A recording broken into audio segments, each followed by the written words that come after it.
Rond de jambe sets us up for a lot of steps out center. One of them would be our pas de basque, in which case we tendu to the front, rond de jambe to the side, transfer our weight, and slide it through.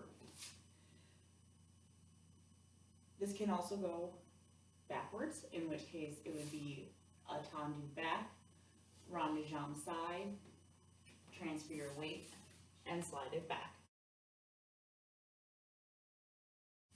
Rond de jambe set us up for our piqué turns as well, in which case we tendu to the front and we do a rond de jambe to the side,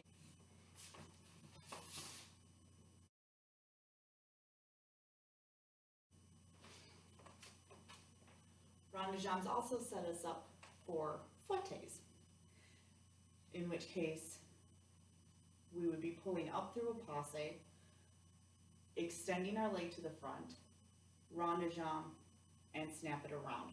So fouettes become interesting because we are using both our grand rond de jambe and our rond de jambe en l'air in order to execute them.